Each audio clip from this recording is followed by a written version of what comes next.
Hi hello, সবাই কেমন আছো? আশা করি ভালো আছো। আজ একটা নতুন ভিডিওতে সবাইকে স্বাগত জানাই। ফার্স্ট কোশ্চেনে বলা হচ্ছে যে কোন দর্শন আস্তিক নাস্তিক এই দুইয়ের নিরপেক্ষতা বজায় রাখে? কোন দর্শন? না জৈন দর্শনে আস্তিক এবং নাস্তিক কথাটি বলা হয় এবং এটি সপ্তভঙ্গি নয়ের কথা বলা হয়, যেখানে সাতটা নয়ের কথা বলা হয়েছে। বেদান্ত দর্শনে মায়া বলতে কি না, বেদান্ত দর্শনে মায়া হচ্ছে অজ্ঞানের আচ্ছাদন। মায়া বলতে বুঝিয়েছে অজ্ঞানের আচ্ছাদন। মায়া হচ্ছে ব্রহ্মের অনির্বচনীয় শক্তি। নৈয়ায়িক মতে জ্ঞান প্রমাণ হয় কিসের দ্বারা? চেতনার মাধ্যমে, অনুভূতির মাধ্যমে, প্রমাণের মাধ্যমে, না উপনিষদের মাধ্যমে? এটি হচ্ছে প্রমাণের মাধ্যমে হয় জ্ঞান। নৈয়ায়িকদের মতে 4 প্রকারের প্রমাণ হয়। কি কি? প্রত্যক্ষ, অনুমান, উপমান, শব্দ। এই যে প্রমাণ আর হচ্ছে প্রমাণ কাকে বলি না, যথার্থ জ্ঞানের যে উপায়, আমাদের যে জ্ঞান হতে গেলে যে উপায়গুলো লাগে সেটা হচ্ছে প্রমাণ। সাংখ্যমতে প্রকৃতি কি? সাংখ্য দর্শনের মতে প্রকৃতি কি? সাংখ্য দর্শনের মতে প্রকৃতি হলো অচেতন, আর চেতন হচ্ছে পুরুষ। সর্বজ্ঞ পুরুষ হবে। পরের কোশ্চেনে চলে যাই। বৈশেষিক মতে পরমাণু হলো কি না, বৈশেষিক মতে পরমাণু হলো অবিভাজ্য জড়বস্তুর ক্ষুদ্রতম অবিচ্ছেদ্য নিরেট কণা বা নিরেট উপাদান হলো বৈশেষিক মতে পরমাণু। তাহলে হবে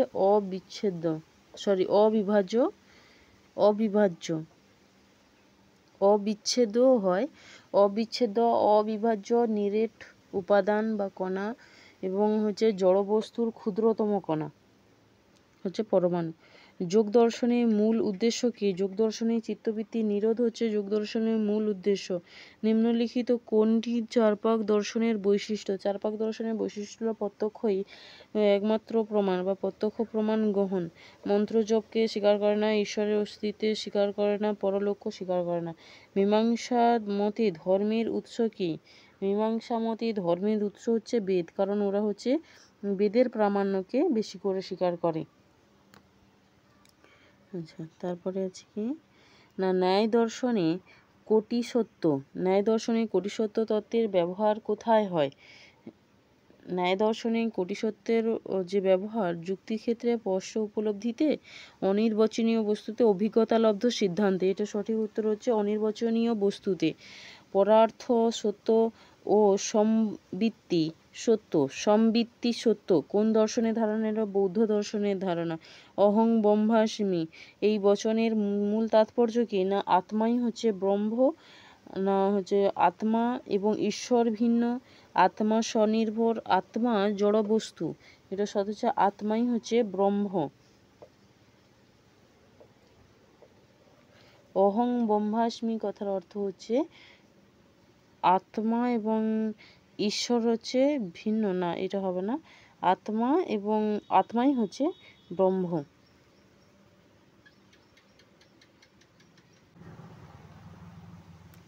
12 দাগের কোশ্চেন হচ্ছে জৈন দর্শনে জীব ও অজীব হলো কি? সমার্থক, বিরোধী, অবিচ্ছেদ্য, আলাদা স্বতন্ত্র পদার্থ হচ্ছে জীব এবং অজীব।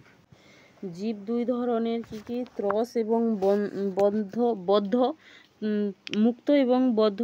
আর হচ্ছে আজীব হচ্ছে 4 প্রকারের, ধর্ম, অধর্ম, আকাশ এবং পুদ্গল। ধর্ম, অধর্ম, আকাশ এবং যে পুদ্গল, এইগুলো হচ্ছে অজীব। আর হচ্ছে মুক্ত আর বদ্ধ জীব হচ্ছে সেটা জীব। যে জীব হচ্ছে চলাফেরা করতে পারে তাকে ত্রস বলা হয়, আর যারা হচ্ছে চলাফেরা করতে পারে না বা স্থান পরিবর্তন করতে পারে না তাদের স্থাবর বলা হয়। অদ্বৈত মতে মুক্তি কিভাবে সম্ভব? অদ্বৈত মতে মুক্তি হচ্ছে ভক্তির মাধ্যমে সরি এটা ভক্তি নয়, হচ্ছে জ্ঞান লাভের মাধ্যমে, ভক্তি নয়, জ্ঞান লাভের মাধ্যমে অদ্বৈত বেদান্ত মতে মুক্তিলাভ সম্ভব। আর রামানুজের মতে ভক্তির মাধ্যমে হচ্ছে আমাদের মুক্তিলাভ সম্ভব। বৌদ্ধ দর্শনে অনিত্যতা বলতে কি বোঝায়? বৌদ্ধ দর্শনে অনিত্যতা বলতে পরিবর্তনশীলতাকে বোঝায়, কারণ ওদের মতে কোনো বস্তুই নিত্য নয় বা চিরস্থায়ী নয়, সমস্ত কিছু ক্ষণের জন্য স্থায়ী হয়, তারপরে সবসময়ের জন্য অবিরাম পরিবর্তনশীল। ন্যায় দর্শনে ব্যাপকতা বলতে কি বোঝায়? ব্যাপকতা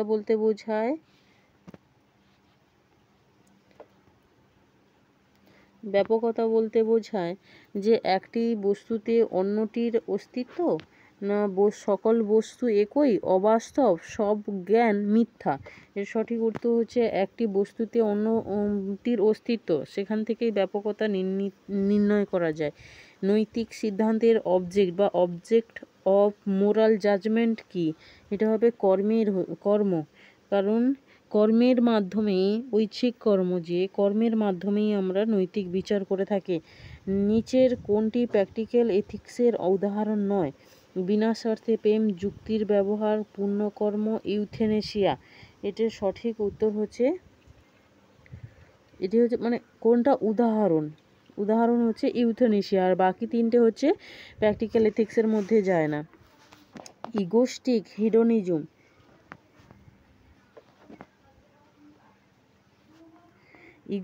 হেডোনিজম কিসের ওপর ভিত্তি করে গঠিত হয়? কিসের ওপর ভিত্তি করে ইগোস্টিক হেডোনিজম গঠিত হয়? না, ব্যক্তিগত সুখের ওপর ভিত্তি করে। বেনথাম কাকে আলোকপাত করেছেন? ব্যক্তিগত কর্তব্য, ঈশ্বরের আদেশ, সর্বাধিক সংখ্যক মানুষের সর্বাধিক সুখ। ডিওন্টোলজিক্যাল এথিক্সের ভিত্তি কি? কর্তব্য। আর ডিওন্টোলজিক্যাল এথিক্স কার? না কান্টের।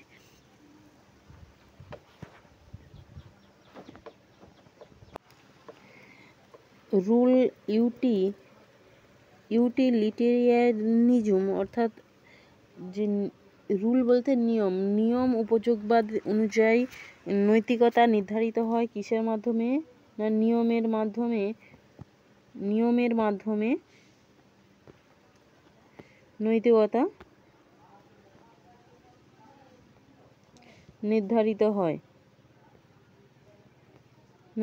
নির্ধারিত হয় নিয়মের মাধ্যমে। নিয়মের ওপর ভিত্তি করে আমাদের নৈতিকতা বিচার করা হয়। নিচের কোনটি মিলের নৈতিক দর্শনের বৈশিষ্ট্য? বলছে ধর্ম নির্ভর, কর্তব্য নির্ভর, পরিণাম নির্ভর, ইচ্ছা নির্ভর। এটা হবে পরিণাম নির্ভর, যে যত সংখ্যক মানুষের ভালো করবে কোনো একটা কাজ, সেটা হচ্ছে তত ভালো, সেই কাজটি হচ্ছে তত ভালো, এটা বলা হয়। মোরাল এবং নন মোরাল নন মোরাল অ্যাকশনের মধ্যে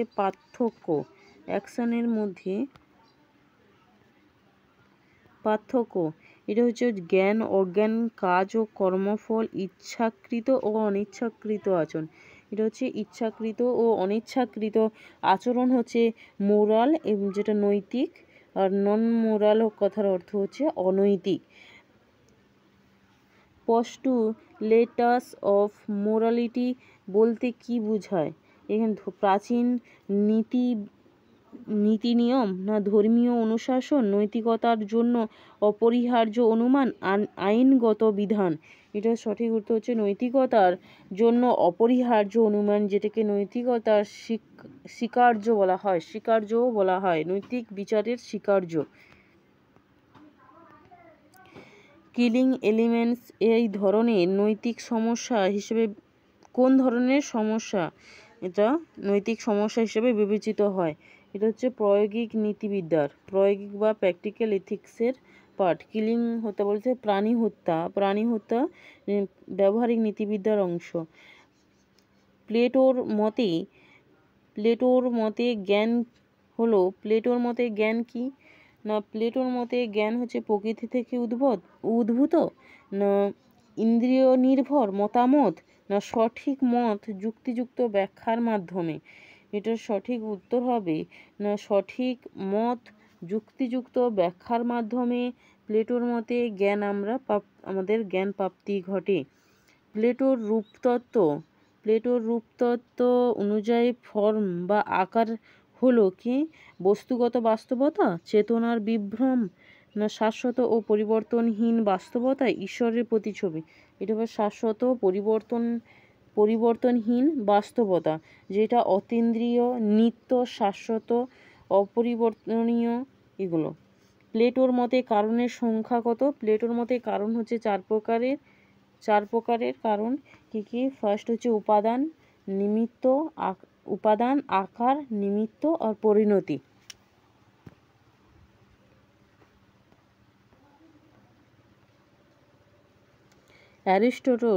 অ্যারিস্টটলের মতে সাবস্ট্যান্স কি?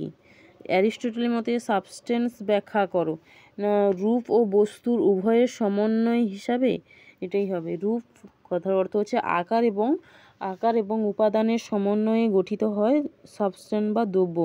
দেকার্তের কজিটো আর্গো সাম কথার অর্থ কি? আমি ভাবছি তাই আমি আছি, আমি দেখছি তাই আমি আছি, আমি জানি তাই আমি সৃষ্ট, আমি জাগি তাই আমি বাস্তব, আমি ভাবছি তাই আমি আছি।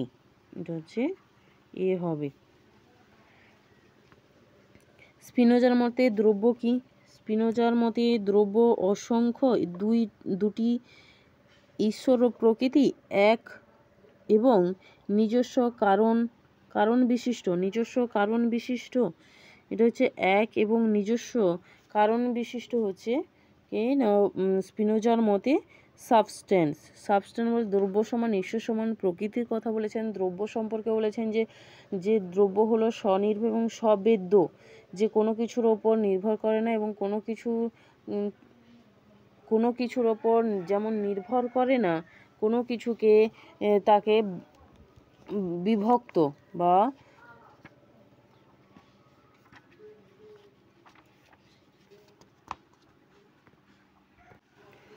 কোনো কিছুকে ধারণাকে বাদ দিয়ে যার ধারণা গঠন করা যায়, এটা হচ্ছে সবেদ্য হচ্ছে অন্য কোনো কিছুর ধারণাকে বাদ দিয়ে যার ধারণা গঠন করা যায়, তাই হচ্ছে স্পিনোজার মতে দ্রব্য। এবং তিনি হচ্ছে এথিক্স গ্রন্থে তিনি এই সংজ্ঞাটি দিয়েছেন বা লক্ষণ দিয়েছেন।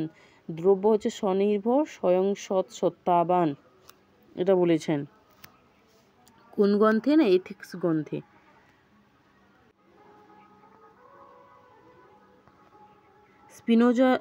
লাইবনিজের মতে মোনাড হলো জড়বস্তু, বিভাজ্য একক, বিভাজ্য চেতন, বিভাজ্য ও চেতন একক।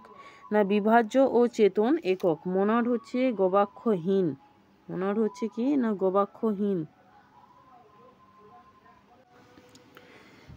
লাইবনিজের মতে মোনাড হলো বিভাজ্য ও চেতন একক এবং মোনাড হচ্ছে স্বনির্ভর তিনি বলেননি। কেবল স্বনির্ভর শুধু তাই নয়, বলেননি না কেবল স্বনির্ভর, এটা বলেননি। বলছেন যে স্বনির্ভরের সঙ্গে সঙ্গে সক্রিয়তা, সে নিজেই কাজ করতে পারে। বলছে অন্যের ওপর নির্ভর না করে যা ক্রিয়া করে তাই হচ্ছে দ্রব্য। দ্রব্য হলো তাই যা হচ্ছে স্বনির্ভর এবং সক্রিয়, অর্থাৎ সে তার অন্তর্নিহিত শক্তির দ্বারা সমস্ত ক্রিয়া করতে পারে। বলছে মোনাডগুলো নিজেরাই সক্রিয় এবং হচ্ছে স্বনির্ভর। এই স্বনির্ভর শুধু বললেই হবে না, স্বনির্ভরের সঙ্গে ক্রিয়া করে, নিজেই ক্রিয়া করে, কোনো কিছুর ওপর ডিপেন্ড করে না। যেমন একটা মোনাড অন্য মোনাডকে যেমন প্রভাবিত করতে পারে না, অন্য মোনাডও অপর মোনাডকে ভেতরেও যেমন প্রবেশ করতে পারে না, বাইরেও বেরোতে পারে না কোনো কিছু। এটাই বলেছেন। বলছে লকের মতে জ্ঞান জন্মায় কিসের মাধ্যমে? না অভিজ্ঞতার মাধ্যমে লকের মতে জ্ঞান জন্মায়। বার্কলের মতে এসেস্ট পারসেপি বলতে কি বুঝিয়েছেন? এসেস্ট পারসেপি কথাটার অর্থ কি? না যা চেতনায় উপলব্ধি করে না তা অমূল্য, এটাই হবে। উপলব্ধ হওয়া বা যা অনুভব করা যায় তা সত্য। বাস্তবতা হচ্ছে যা ভাবা যায়। এটার সঠিক উত্তর ডি হবে, কারণ এসেস্ট পারসিপি বলতে অস্তিত্ব হচ্ছে প্রত্যক্ষ নির্ভর বা উপলব্ধি নির্ভর। হিউমের মতে কারণ হলো কি অভ্যন্তরীণ শক্তি, প্রকৃত সংযোগ, মানসিক অভ্যাস বা সংযুক্তি, ঈশ্বরের ইচ্ছা। মানসিক বলছে কারণ হলো কারণ এবং কার্যের মধ্যে কোনো অনিবার্য সম্বন্ধ নেই। অনিবার্য সম্বন্ধটা হচ্ছে প্রসক্তি তত্ত্ব, যেটা ইউইং স্বীকার করেন এবং বুদ্ধিবাদী দার্শনিকেরা স্বীকার করেন যে কারণ কার্যের মধ্যে অনিবার্য সম্বন্ধ আছে। কিন্তু অভিজ্ঞতাবাদীদের মধ্যে হিউম হলেন সতত সংযোগ তত্ত্ব স্বীকার করেন এবং এই সতত সংযোগ তত্ত্ব হচ্ছে কার্যকারণ সম্পর্কীয় মতবাদকে, হিউমের মতবাদকে বলা হয় সতত সংযোগ, যেখানে সমস্ত কিছু আমরা বারবার দেখে সেই জিনিসগুলোকে একটার পর একটা ঘটে বলে আমরা একটাকে অপরটার কারণ বলে মনে করি। এটা একটি মানসিক অভ্যাস বলেছেন হিউম। মনোবিজ্ঞানে ইন্ট্রোস্পেকশন বলতে কি বোঝো? বাহ্য পর্যবেক্ষণ, অন্যকে বিশ্লেষণ, না নিজের মানসিক অবস্থা পর্যবেক্ষণ, না স্বপ্ন বিশ্লেষণ? এটা হচ্ছে ইন্ট্রোস্পেকশন, কথার অর্থ হচ্ছে অন্তর্দর্শন, যেখানে নিজের মানসিক অবস্থাকে পর্যবেক্ষণ করে।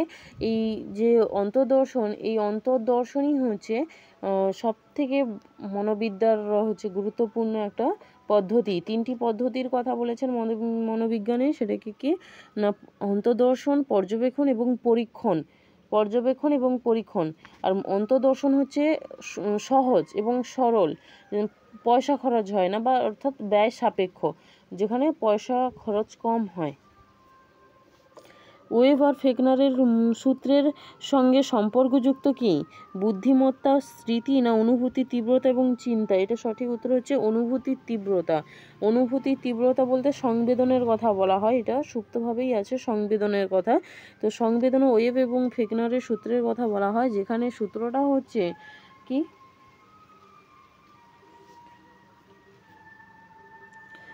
এস সমান সি লোগো আর, এটাই তো মনে হয়, হ্যাঁ, এস সমান সি লোগো আর। এস বলতে এখানে সংবেদন, সি বলতে এখানে অপরিবর্তনীয় ভগ্নাংশের, লোগো কথার অর্থ হচ্ছে গুণ, আর আর সমান হচ্ছে উদ্দীপক। যদি শুধু ওয়েবারের সূত্র বলা হয় তাহলে হবে ডি আর বাই আর সমান সি। আর যদি ওয়েবার এবং ফেকনারের সূত্রের কথা বলা হয় তাহলে হচ্ছে এস সমান সি লোগো আর, এটা বলা হয়। আচ্ছা, পরের এতে চলে যাই। প্রত্যক্ষ বা পারসেপশন ও সেন্সেশন বলতে সংবেদনের মধ্যে পার্থক্য কী? প্রধান পার্থক্য বলছে উভয়ই অভিজ্ঞতার বাইরে। সেন্সেশন হচ্ছে শারীরিক, পারসেপশন হচ্ছে মানসিক সংগঠিত, পারসেপশন হচ্ছে সহজ, সেন্সেশন হচ্ছে জটিল। এগুলোর মধ্যে সঠিক তার থেকে আগে বলে দিই প্রত্যক্ষ ও সংবেদনের মধ্যে পার্থক্য কী না, সংবেদন হচ্ছে সরল মানসিক অবস্থা, আর হচ্ছে সংবেদন হচ্ছে সরল, আর হচ্ছে তোমার প্রত্যক্ষ বা পারসেপশন হচ্ছে জটিল। এখানে তাহলে এই সিটা বাদ গেল, উভয়ই সমান এটাও বাদ। বলছে উভয়ই অভিজ্ঞতার বাইরে ঘটে, অভিজ্ঞতার মধ্যেই এগুলো ঘটে সবই। তাহলে একটাই অপশন বাকি থাকে, সেটা হচ্ছে শারীরিক, আর সেন্সেশন হচ্ছে শারীরিক এবং পারসেপশন হচ্ছে মানসিক সংগঠন। যেখানে বলা হয় সংবেদন হলো কি উপস্থাপনমূলক, মানে কোনো কিছু আমাদের সামনে উপস্থাপন করেন, আর হচ্ছে প্রত্যক্ষ হলো কি না উপস্থাপনমূলক, যে জিনিসটা আমরা অনুভব করলাম সেটাকে পুনর্জীবনমূলক হয়, বা পুনর্জীবনমূলক বলতে যে পুনরায় আমাদের সামনে তুলে ধরে। সংবেদন হলো বস্তুর চেতনা, আর প্রত্যক্ষ হলো গুণসহ বস্তুর চেতনা। সংবেদন হলো শুধু বস্তুর চেতনা, আর প্রত্যক্ষ হলো গুণসহ বস্তুর চেতনা। সংবেদন হচ্ছে বিমূর্ত চেতনা, আর প্রত্যক্ষ হচ্ছে মূর্ত চেতনা। সংবেদনে কি হয়, আংশিক বস্তু সম্পর্কে আমরা জানতে পারি, বা মানে তার গুণ সমস্ত জানতে পারি, গুণ হোক বা বিষয়টাকে সম্পূর্ণভাবে জানতে পারি না, কিন্তু প্রত্যক্ষের ক্ষেত্রে আমরা বিষয়কে একটা সমগ্রভাবে সমস্ত বস্তুটাকে আমরা প্রত্যক্ষ করতে পারি বা জানতে পারি। পরে কোশ্চেন, গেস্টাল মতবাদ অনুযায়ী পারসেপশন বলতে কি না সমগ্রতা বোধ। এটা হবে সমগ্রতা বোধ। স্মৃতির একটি প্রধান নিয়ামক হল কি? স্মৃতির একটি নিয়ামক হলো অলসতা, একাগ্রতা, শারীরিক শক্তি, খাদ্যাভ্যাস। এটা হচ্ছে একাগ্রতা, এটা হবে একাগ্রতা হবে। মনোযোগের পরিসর, মনোযোগের পরিসর বলতে কি বোঝো? বলছে একই সময়ে মনোযোগ দিতে পারার উপাদান সংখ্যা। বলছে একসঙ্গে আমরা কতগুলো বিষয়ের ওপর মনোযোগী হতে পারি, সেটাই হচ্ছে মনোযোগের পরিসর। ট্রায়াল অ্যান্ড এরর কথার অর্থ হচ্ছে প্রচেষ্টা এবং সংশোধন পদ্ধতি, যে মূলত সেটা ব্যাখ্যা করে কি? ভাবনা চিন্তা, স্বপ্ন ব্যাখ্যা, না শেখার পদ্ধতি, না স্মৃতিশক্তি। এটা হচ্ছে শেখার পদ্ধতি, বলতে শিখন, লার্নিং অধ্যায়ের জিনিস তো শেখার পদ্ধতি। ফ্রয়েড স্বপ্নকে ব্যাখ্যা করেছেন দৈহিক উত্তেজনা, বিক্ষিপ্ত চিন্তা, অবচেতনের প্রকাশরূপে দৈনিক অভ্যাস। এটা হচ্ছে অবচেতন প্রকাশরূপে, অবচেতনের প্রকাশরূপে হচ্ছে ফ্রয়েড স্বপ্নকে ব্যাখ্যা করেছেন। আইকিউ বলতে কি বোঝায়? না বুদ্ধিমত্তার মাত্রা, বুদ্ধিমত্তার মাত্রা। স্পেয়ারম্যানের মতে, স্পেয়ারম্যানের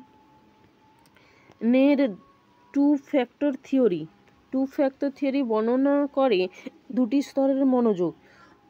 দুটি স্তরের মনোযোগ বলতে সাধারণ এবং বিশেষ বুদ্ধির সংযোগ। সাধারণ বলতে জি বোঝায়, আর বিশেষ বলতে এস বোঝায়। যেটা হচ্ছে এস হচ্ছে বিশেষ ক্ষেত্রে প্রযোজ্য হয়, আর জি হচ্ছে বলতে সাধারণ যে ক্ষমতা, বুদ্ধির যে ক্ষমতা বা শক্তি, সেটা হচ্ছে সকল ক্ষেত্রে প্রযোজ্য হয়। এবং জি হচ্ছে একটা হয়, আর হচ্ছে এস হচ্ছে অনেকগুলো হয়। অল ম্যান আর মোর্টালস, এটি কী ধরনের বচন? না, এটি হচ্ছে সামান্য সদর্থক বচন। সামান্য সদর্থক বচন বলতে এ বচনের কথা এখানে বলা হচ্ছে। বলছে কনভারসেশন বলতে বোঝায় পূর্ব বাক্যের পরিণতি, পূর্ব ও পরবর্তী পদ অদল বদল। এটা হচ্ছে পদ অদল বদল, কারণ অনুমানের ক্ষেত্রে কি করা হয় না, যে পদ হচ্ছে যুক্তিবাক্যের যেটা উদ্দেশ্য হয় সেটা সিদ্ধান্তের গিয়ে বিধেয় হয়, এবং যেটা আশ্রয় বাক্যের বা যুক্তিবাক্যের বিধেয় হয় সেটা হচ্ছে সিদ্ধান্তের উদ্দেশ্য হয়। এবং ওখানে গুণের কোনো পরিবর্তন ঘটে না, পরিমাণের শুধু পরিবর্তন ঘটে।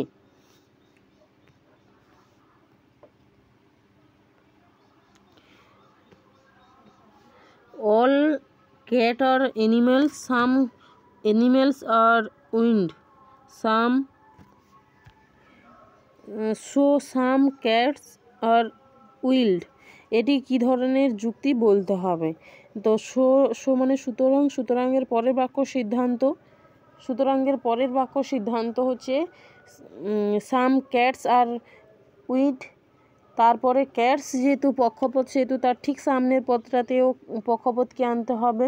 তো অল ক্যাটস আর অ্যানিমেলস, তারপর সাম অ্যানিমেলস আর উইন্ড। এখানে প্রথম আর শেষ দুটোই হচ্ছে আইবচন হওয়ার জন্য কোনোটাই পদ ব্যাপ্য হচ্ছে না। আর যেহেতু অ্যানিমেলসটা হচ্ছে এটা কোন সংস্থানের, এটা হচ্ছে তোমার প্রথম সংস্থানের আই বচন আছে, তাই এখানে উদ্দেশ্য পদ বলছি। দুটি যুক্তিবাক্য বা আশ্রয় বাক্যে হেতুপদটা কোনোটাতেই ব্যাপ্য হচ্ছে না, এই জন্য এখানে অব্যাপ্য হেতুদোষ ঘটছে এখানে। তো এখানে কি হবে, ওরকম দেওয়া আছে নাকি দেখো, যে অব্যাপ্য হেতুদোষ, তো সেটা দেওয়া নেই। তো বৈধ সিদ্ধান্ত, এটা ভুল। অনিশ্চিত তথ্য, এটাও ভুল। ত্রুটিপূর্ণ যুক্তি, কারণ ভুল মানে অবৈধ, এটা বলছে। ভেন ডায়াগ্রামের সাহায্যে সাধারণত পরীক্ষিত হয় কি না পদের সংজ্ঞা, সিদ্ধান্তের সত্যতা, কার্যকারণ সম্পর্ক, প্রস্তাবের সৌন্দর্য। এটা হচ্ছে সিদ্ধান্তের সত্যতা প্রমাণিত হয় ভেন ডায়াগ্রামের সাহায্যে। If it rains the road will be wet, এটি কোন ধরনের সত্যাপেক্ষকের বচন হবে? বি কন্ডিশন বলতে এটা ত্রিপুলবার মানে দ্বিপাকল্পিক। কনজাংশন বলতে ডট এবং হবে। আর ডিসকনজাংটিভ কথার অর্থ হচ্ছে অথবা, এখানে তো অথবাও হবে না, এখানে যদি তবে আছে, তো তো সে জায়গায় ডি হবে, কন্ডিশনাল। তো এটা ডি হবে, কারণ এটা হচ্ছে ভেল আর এটা হচ্ছে ডট, এটা হচ্ছে ত্রিপুল বার, কিন্তু এটার কোনোটা না, যদি তবে আছে তাই হচ্ছে কন্ডিশনাল, অর্থাৎ শর্তাপেক্ষ। শর্তাপেক্ষক যেটা সেটা হচ্ছে যদি তবে এবং সাপেক্ষ যুক্তির ক্ষেত্রে যেটা হয়। আচ্ছা, পরে কোশ্চেনে চলে যাই। বলছে নিম্নলিখিত কোনটি একটি দ্বিপাকল্পিক বচন হবে সেটা বলতে হবে। এটা হবে এ বচন, যদি এবং অনলি যদি। A if and only if B, এটা হবে। ইরিডিউটিক অ্যান্ড অ্যাবসুরডম হলো, অ্যাবসুরডাম কি এটা না, এটা হচ্ছে বিপরীত অনুমানের সাহায্যে প্রমাণ। এটা হচ্ছে লঘুকরণের যে টপিক তার মধ্যে থেকে এই কোশ্চেনটা দেওয়া হয়েছে। সাম ম্যান আর নট উইস, এটা হচ্ছে বিবর্তন করতে হবে। অবজারভেশন, অবভারসেশন, এটা হচ্ছে অবভারসেশন যেটা হবে সেটা হচ্ছে বা বিবর্তন বচন, বিবর্তন করতে বলছে। তো বচনে কি, এটা কি বচন আছে সেটা আগে দেখতে হবে। এটা ও বচন আছে, ও বচন থেকে কি বচনে যায়, আই বচনে যায়, কিন্তু বিধেয়তে কি হয় না, বিধেয়ের যে পদটা থাকে তার বিরুদ্ধ পদকে যোগ করতে হয়। তাহলে এটার সঠিক উত্তর হবে সি। এটার সঠিক উত্তর হবে সি।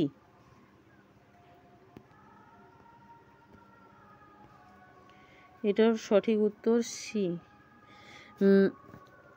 তারপর দিয়েছে মিলের মতে যে মেথড অফ আর্গুমেন্ট বলতে অন্যয় পদ্ধতির যে অনুমান, সেখানে কি করা হয় বা একাধিক কারণ থেকে অনুমান করা হয়, কেবলমাত্র পার্থক্য বিশ্লেষণ করা হয়, না সাধারণ অনুষঙ্গ নির্ণয় করা হয়, কারণ অস্বীকার করা হয়। এটা বলতে হবে কি এখানে করা হয়। তো এখানে করা হয় সাধারণ অনুষঙ্গ নিয়ম নির্ণয় করা হয়। সাধারণ অনুষঙ্গ, যেমন ম্যালেরিয়া জ্বর হয়েছে, মানে স্ত্রী অ্যানাফিলিক্স মশার কামড়ে ম্যালেরিয়া জ্বর হয়েছে, তারপরে তার যে অনুষঙ্গ কারণগুলো দেখে আমরা অনুমান করে থাকি। বিজ্ঞানসম্মত অনুমান বোঝাতে নিচের কোনটি ব্যবহৃত হয়? বলছে বিজ্ঞানসম্মত অনুমান বোঝাতে নিচের কোনটি ব্যবহৃত হয়? এটা হচ্ছে না যাচাইকৃত অনুমানটা ব্যবহৃত হয়। অলিক কল্পনা হয় না, তর্কযুক্ত যুক্তি, এটাও সংবিধানমূলক বিশ্লেষণ, এটাও হয় না।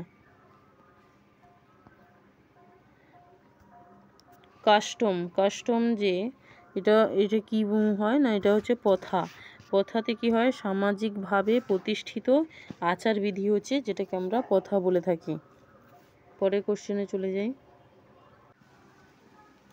বলছে সামাজিক স্তরবিন্যাসের ক্ষেত্রে কাস্ট ব্যবস্থার প্রধান বৈশিষ্ট্য কী? পরিবর্তনযোগ্যতা, না পেশাভিত্তিক জন্মসূত্রে নির্ধারিত আর্থিক সম্পদের ওপর নির্ভরশীল, না ব্যক্তির ইচ্ছা অনুযায়ী পরিবর্তনযোগ্য?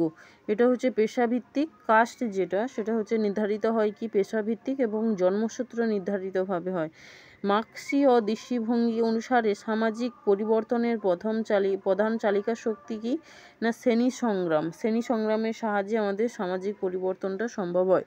সর্বোদয় শব্দটির অর্থ কি? সর্বোদয় শব্দটির অর্থ কেবল দরিদ্রদের উন্নয়ন, সবার জয় ও মঙ্গল। এটা হচ্ছে সবার জয় ও মঙ্গলের কথা বলা হয়। গান্ধীজির ট্রাস্টিশিপ তত্ত্বের মূল ভাবনা কি? গান্ধীজির ট্রাস্টিশিপ তত্ত্বের মূল ভাবনা হচ্ছে ধনীদের দ্বারা সমাজের কল্যাণ সম্পদের ব্যবহার। এটা হবে কি না সি। তো এর সঠিক উত্তর হচ্ছে পেশা ওই শ্রেণী সংগ্রাম, সবার জয় ও মঙ্গল এবং ধনীদের দ্বারা সমাজের কল্যাণ ব্যবহার করা ট্রাস্টিশিপ।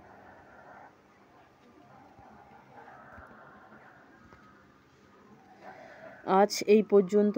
আবার একটা নতুন ভিডিওতে সবাইকে স্বাগত জানাবো। আর হচ্ছে কয়েকদিন ভিডিও দেওয়া হচ্ছিল না, তার জন্য মানে আমি একটু ব্যস্ত ছিলাম, তার জন্য দিতে পারিনি। তো ঠিক আছে।